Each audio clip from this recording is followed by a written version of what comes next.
Good morning. It is. I'm nervous. It's all right. I knew I was going to come up here because I have the same exact rug in my dining room. Yeah.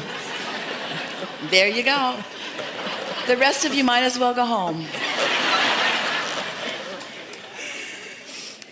So I wanted to talk about lining up. So if I'm emanating this song, this vibratory song with all these different, this mix of notes in my vibration, and I want to line up, right? And there's this larger part of me that already has everything. So is it when I resonate with those pieces, those vibrations that are in my vortex, that I pull it into manifestation? Well, you've made it a little more complicated than it really needs to be. Give us a little more about the resonating notes. So when I'm feeling, I'm being that which I want. Is that what pulls it into manifestation? Well, yes, but rather than saying pulls it in, because it's already being offered, it's you allowing it in. So you could say, I'm pulling it in, but in the pulling, there's a little resistance. It's you softening yourself of any resistance. It's like taking away from yourself any pieces that don't match it. And absent of any pieces that don't match it, it just flows naturally. There's no pulling. It just flows naturally by law of attraction. There's no effort. There's no pulling. There's no manipulating. It just matches. It would sort of be like saying, if we take your analogy exactly as you offered it, would be a little bit like saying the radio station is broadcasting a signal and I'm going to turn on my radio and set it to the same channel so that I can pull the signal in. Well, you could say it that way, but really you're just setting your dial so that you can receive the signal. And you can tell when you're receiving, just move the dial around and see. It's on it and I'm getting it, and it's off of it and I'm not. It's on it and I'm getting it. And there's really no pulling involved. It's just tuning. Tuning is a better word than pulling. Okay, so as I try to tune myself. As I try to tune, there's too much effort in that.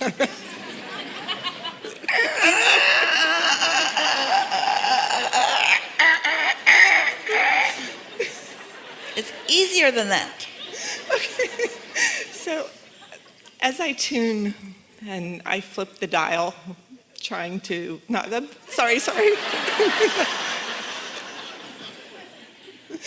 To tune, there's really big things that I want to tune to.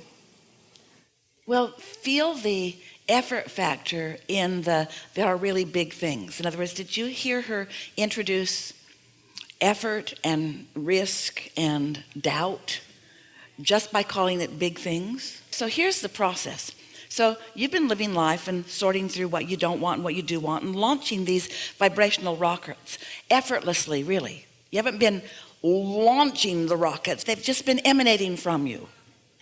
And as they do, Source, who stands in your vortex, acknowledges what you're asking for, tunes to it, focuses on it. Law of attraction responds to that stronger tuning. So your desires become more and more and more. There's an evolutionary process that takes place at a vibrational level, and we're describing this that you can't see and hear and smell and taste and touch as a vibrational reality that is and has been in the state of becoming for quite a long time. And now your focus now is to get into the receiving mode so that you can receive what's already evolved into your experience, so that you can allow it into your experience. And so it's about focusing in ways that don't disallow it, really. That really is all that's required to allow what you want to begin its manifesting into full view process. Just stop doing that thing you're doing that doesn't allow it. And how do you know when you're doing that thing that doesn't allow it? You're worried about it, or you're fussing over it, or you're calling it big. That great, big, hard to create thing, you know, Abraham, that thing that I've wanted that hasn't come for quite a long time, that really, really, really big, big, big thing that I want. We say develop some patience, because under these conditions, it's not coming anytime soon.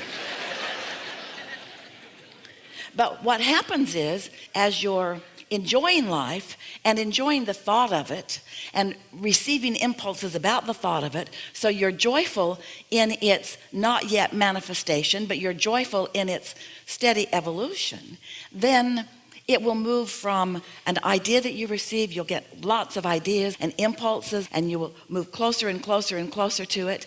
And when it manifests, it will just feel like the next logical step. It won't feel like some big thing with some big fanfare. It will just happen in your experience. That annoyed Esther when she first realized that, because she wanted it to feel, and it does, there is an enthusiasm as something bursts into the visual scene. In other words, we understand that. But really, it can't feel like too much of a stretch, or it can't happen. You have to feel capable of it and expectant of it, because this happened, and then this happened, and then this happened, and then this happened, and then this happened, and then this happened, and then this happened, and then this happened. And so isn't it just logical that then that would happen? In fact, nothing else is logical. It's as easy to create a castle as a button. It's just the object of attention and the way your energy mix is about. If you want a button and you don't doubt a button, you're going to get a button.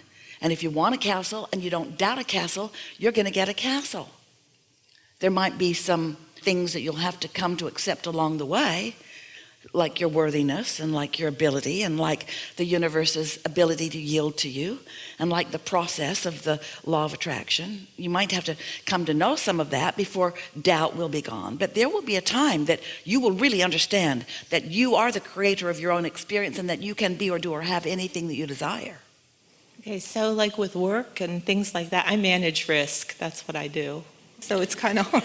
Say again? I manage risk. I manage risk for the government. Yeah. So it's...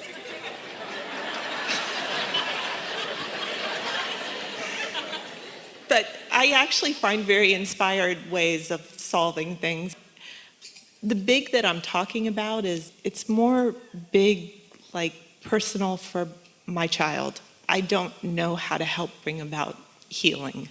There are a few things that we're just going to start at some very soft and basic places. And as you listen to us and realize how much of this you already know, then you'll realize how close to this you are. All day long, life is happening because you are living the manifestations of vibrations that have already been flowing. So manifestations are happening that you call reality because they're factual. You can see and hear and smell and taste and touch them. You're witnessing these things. But what most people don't realize is that in the mere living of life and witnessing of things, that you are coming to constant new decisions and conclusions about improvements that you would like to experience. And whether you're putting words to them or not, you are emanating this desire. And so is your child, so is everyone. Everyone who is experiencing anything is launching these rockets of desires. The hardest thing for humans is to have launched a desire about something that they prefer while they're still looking at the reality of what is. And that's what makes attention to things that feel risky so counterproductive. Because when you're looking at the risks, then you cannot be in the receptive mode of the solutions, because the problem and the solution are very different frequencies. And so it's natural that there would be some awareness of risk or some awareness of what is, because life is coming at you and you can't just ignore what's happening. You're going to be a witness to many things, some wanted and some not wanted. But in the process of sifting and sorting through all of that, there is a launching of desire of improvement, asking for something beyond what is. And that's what most humans seem to not remember or line up with, even as we speak it as loudly and as clearly and as often as we do.